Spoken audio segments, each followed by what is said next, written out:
Ήξερες ότι στην άλλη άκρη του κόσμου υπάρχει μια χώρα που το Ελληνικό Υπουργείο Εξωτερικών χαρακτηρίζει σταθερό υποστηρικτή των ελληνικών εθνικών θεμάτων? Ή ότι όταν η Ελλάδα πέθαινε από την πείνα στην κατοχή, πλοία από τον παγωμένο Βορρά βοήθησαν να ανοίξει ένας ανθρωπιστικός δρόμος? Ή ότι ένα φτωχό κράτος της Καραϊβικής αναγνώρισε τον ελληνικό αγώνα πριν ακόμη το κάνουν οι μεγάλες δυνάμεις? Τα κράτη δεν αγαπούν όπως οι άνθρωποι. Έχουν συμφέροντα, κυβερνήσεις και εποχές που αλλάζουν. Αν όμως μετρήσουμε τη φιλία από τις πράξεις, υπάρχουν χώρες που άφησαν το αποτύπωμά τους στην ελληνική ιστορία. Αυτές είναι 5 από τις πιο απρόσμενες. Νούμερο 5. Ουρουγουάη. 10.000 χιλιόμετρα μακριά από την Αθήνα, στη Νότια Αμερική, βρίσκεται μια χώρα που σπάνια εμφανίζεται όταν οι Έλληνες μιλούν για φίλους. Κι όμως, Ελλάδα και Ουρουγουάη έχουν διπλωματικές σχέσεις από το 1928, ενώ η ελληνική κοινότητα στο Μοντεβιδέο έχει ρίζες από το 1916. Το σημαντικότερο, το Ελληνικό Υπουργείο Εξωτερικών αναφέρει επίσημα ότι η Ελλάδα χαίρει της σταθερής υποστήριξης της Ουρουγουάης στα εθνικά της θέματα και ότι οι δύο χώρες συνεργάζονται στενά στους διεθνείς οργανισμούς. Δεν είναι ιστορία πολέμου. Είναι κάτι πιο ήσυχο. Μια φιλία που δεν χρειάζεται να κάνει θόρυβο για να υπάρχει. Νούμερο 4. Ελβετία. Όταν ξέσπασε η Ελληνική Επανάσταση, η ουδέτερη Ελβετία δεν έμεινε συναισθηματικά ουδέτερη. Φιλελληνικές επιτροπές συγκέντρωναν χρήματα, εφόδια και εθελοντές.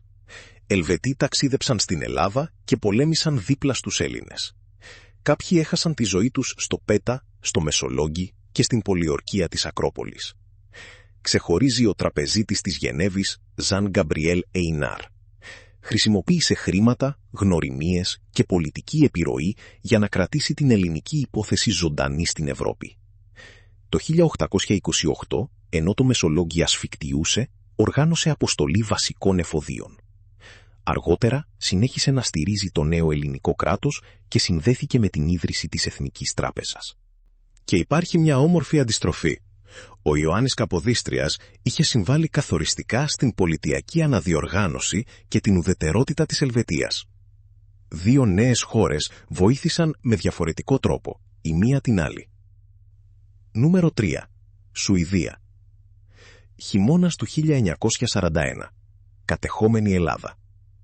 Οι δρόμοι της Αθήνας γεμίζουν ανθρώπους εξαντλημένους από την πείνα.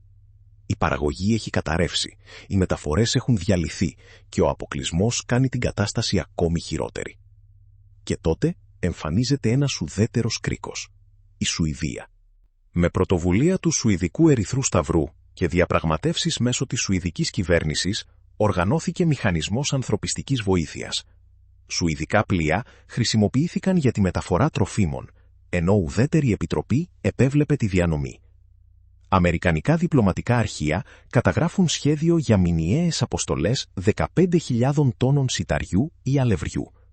Ο Διεθνής Ερυθρός Σταυρός αργότερα σημείωσε ότι η μεγάλη επιχείρηση βοήθειας στην Ελλάδα, σε συνεργασία με τη Σουηδική κυβέρνηση και τον Σουηδικό Ερυθρό Σταυρό, επηρέασε ακόμη και τη μεταπολεμική ανθρωπιστική νομοθεσία. Όταν ένα κομμάτι ψωμί μπορούσε να σημαίνει ζωή, η ουδετερότητα δεν έγινε αδιαφορία, έγινε πέρασμα. Νούμερο 2. Γαλλία. Αν υπάρχει μία ευρωπαϊκή χώρα που εμφανίζεται ξανά και ξανά σε κρίσιμες στιγμές της νεότερης Ελλάδας, είναι η Γαλλία. Το 1821, ο ελληνικός αγώνας συγκλώνησε τη γαλλική κοινωνία. Φιλέλληνες, συγγραφείς, ζωγράφοι και πολίτες μετέτρεψαν την ελληνική υπόθεση σε ευρωπαϊκό ζήτημα.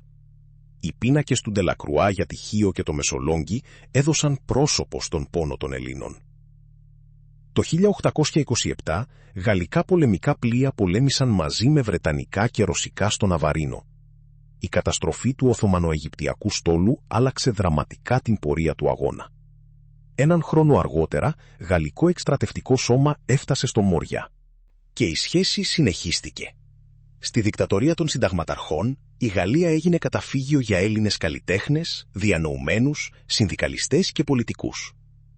Τον Ιούλιο του 1974, όταν κατέρευσε η Χούντα, ο Κωνσταντίνος Καραμαλής επέστρεψε στην Αθήνα με το αεροσκάφος του Γάλλου Προέδρου Βαλερί Ζισκάρ ντ'Εστέν. λίγα χρόνια αργότερα, η Γαλλία υποστήριξε την ένταξη της Ελλάδας στην Ευρωπαϊκή Οικονομική Κοινότητα. Από το Ναβαρίνο μέχρι την επιστροφή της Δημοκρατίας, η Γαλλία βρέθηκε εντυπωσιακά συχνά κοντά στην Ελλάδα. Νούμερο 1. Αϊτή. Και τώρα, η χώρα που σχεδόν κανείς δεν περιμένει. 1822. Η Ελλάδα δεν είναι ακόμη αναγνωρισμένο ανεξάρτητο κράτος. Οι επαναστατημένοι Έλληνες ζητούν στήριξη στο εξωτερικό. Και η απάντηση έρχεται από την Καραϊβική. Στις 15 Ιανουαρίου 1822, ο πρόεδρος της Αϊτής, Jean-Pierre Boyer, απαντά στην Ελληνική Επιτροπή των Παρισίων. Εκφράζει τον ενθουσιασμό του Αϊτινού λαού για την Επανάσταση και εύχεται στους Έλληνες νίκες αντάξιες του Μαραθώνα και της Σαλαμίνας. Η Αϊτή ήταν νέα και φτωχή. Ο Μπουαγέ παραδέχθηκε ότι δεν μπορούσε να βοηθήσει οικονομικά. Και εδώ η αλήθεια είναι πιο δυνατή από τον μύθο. Δεν χρειάζεται να τις χαρίσουμε ανύπαρκτους στρατούς ή φορτία. Γιατί αυτό που έκανε ήταν ήδη ιστορικό. Σύμφωνα με το Ελληνικό Υπουργείο Εξωτερικών, η επιστολή του αποτελεί την πρώτη αναγνώριση της Ελληνικής Επανάστασης από ηγέτη ανεξάρτητου κράτους. Ένας λαός που είχε κερδίσει τη δική του ελευθερία, κοίταξε έναν άλλο λαό που πολεμούσε για τη δική του και του είπε ουσιαστικά «Σε βλέπουμε». Ίσως γι' αυτό η Αϊτή βρίσκεται στο νούμερο 1. Όχι επειδή είχε τα περισσότερα χρήματα, όχι επειδή είχε τον μεγαλύτερο στρατό, αλλά επειδή όταν η Ελλάδα δεν ήταν ακόμη βεβαιότητα, εκείνη αναγνώρισε τον αγώνα της. Επίλογος. 5 χώρες. 5 διαφορετικές ιστορίες. Δεν υπάρχει αιώνια φιλία ανάμεσα σε κράτη. Η ιστορία είναι πιο περίπλοκη. Υπάρχουν όμως πράξεις που μένουν. Ένα πλοίο με τρόφιμα. Ένας εθελοντής που ταξιδεύει χιλιάδες χιλιόμετρα. Ένας πίνακας που κάνει μια τραγωδία γνωστή στην Ευρώπη. Μια στήριξη σε ένα διεθνές τραπέζι. Μια επιστολή από την άλλη άκρη του κόσμου. Και ίσως η μνήμη να αξίζει περισσότερο όταν δεν θυμόμαστε μόνο ποιος μας πλήγωσε, αλλά και ποιος κάποτε μας άπλωσε το χέρι.